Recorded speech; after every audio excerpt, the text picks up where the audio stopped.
கடற்படை தினம் டிசம்பர் 3ஆம் தேதி கொண்டாடப்படுவதையொட்டி குடியரசுத் தலைவர் திரௌபதி முர்மு உட்பட பல்வேறு முக்கிய பிரதிநிதிகள் பங்கேற்கும் நிகழ்ச்சியின் முன்னேற்பாடு பணிகள் தீவிரமடைந்துள்ளது.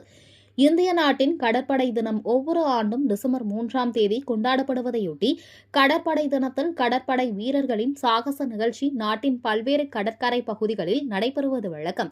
இந்த ஆண்டு வரும் 3ஆம் தேதி கடற்படை தினம் கொண்டாடப்படுவதை முன்னிட்டு கடற்படை வீரர்களின் சாகச நிகழ்ச்சி கேரள மாநிலம் திருவனந்தபுரம் அருகே சங்குமுகம் கடற்கரையில் நடைபெற உள்ளது.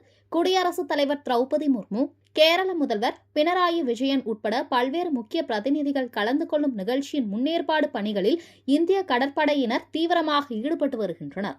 இதேபோல் சாகசங்களில் ஈடுபடும் கடற்படை வீரர்கள் கடந்த 2 நாட்களாக ஒத்திகை பணிகளில் ஈடுபட்டு வருகின்றனர்.